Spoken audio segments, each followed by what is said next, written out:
Candidate 27-28 পরীক্ষার্থীর জন্য, বিশেষ করে যারা নবম শ্রেণীতে অর্ধবার্ষিক পরীক্ষা দিবে এবং যারা দশম শ্রেণীতে প্রি টেস্ট, টেস্ট এবং বোর্ড পরীক্ষা দিবে, তোমাদের জন্য পদার্থের গঠন থেকে একটা চূড়ান্ত সাজেশন নিয়ে আসলাম। এই অধ্যায় থেকে এই টপিকগুলো যদি পড়ো, এই টপিকের বাইরে একটা অঙ্ক আসবে না, ঠিক আছে?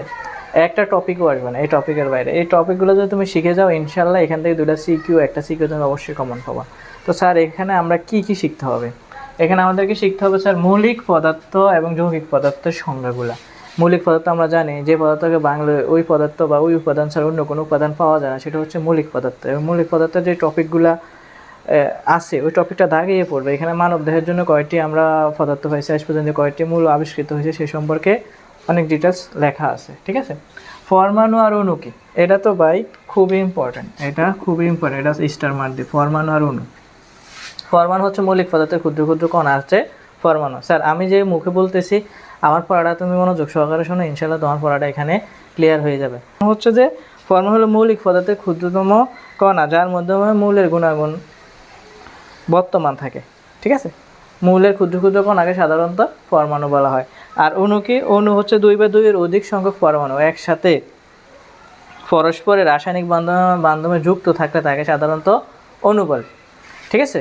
তার পরবর্তীতে এখানে কথা হচ্ছে মৌলের প্রতীক কি? মৌলের প্রতীক হচ্ছে যে একটা মৌলের সংক্ষিপ্ত রূপকে, ইংরেজি নামের মৌলের সংক্ষিপ্ত রূপকে সাধারণত প্রতীক বলা হয়।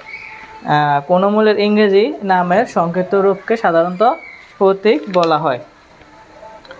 আর তারপরে এখানে হচ্ছে টেবিল 3.03 পড়ে নিবা, আর 3.05 অবশ্যই পড়বা।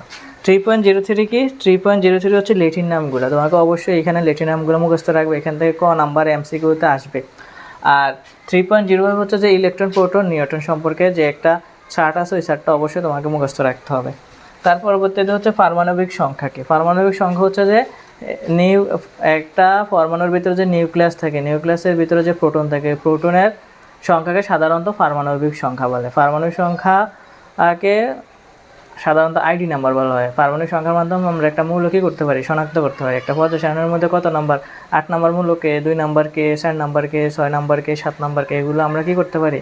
আইডেন্টিফাই করতে পারি। এই কারণে পারমাণবিক সংখ্যাকে আইডি নাম্বার বলা হয়। তারপরে হচ্ছে যে ভর সংখ্যা কি? ভর সংখ্যা হচ্ছে প্রোটন সংখ্যা প্লাস নিউট্রন সংখ্যাকে সাধারণত ভর সংখ্যা বলে। এগুলা দিয়ে এমসিকিউতে অঙ্ক আসতে পারে যে ভর সংখ্যা নির্ণয় করা বা প্রোটন সংখ্যা নির্ণয় করা, নিউট্রন সংখ্যা।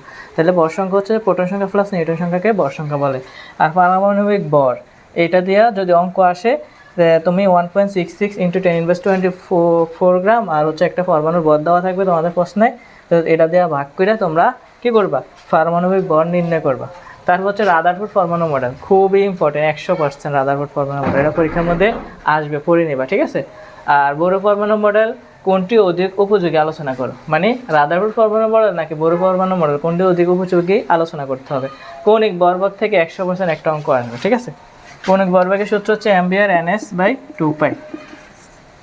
তাই উপশক্তি স্তর ধারণা, ব্যাখ্যা, ইলেকট্রন বিন্যাসের নীতি, পটাশিয়াম ইলেকট্রন বিন্যাস 3d অরবিটালে না গিয়ে 4s অরবিটালে কেন যায়, কপার এবং ক্রোমিয়াম ইলেকট্রন বিন্যাস ব্যতিক্রম কেন ব্যাখ্যা করা। যদি তোমাদের এগুলার সমাধান মানে প্রয়োজন হয়, তোমরা অবশ্যই কমেন্টে বলবা, তাহলে স্যারে তোমাদেরকে এগুলার সমাধান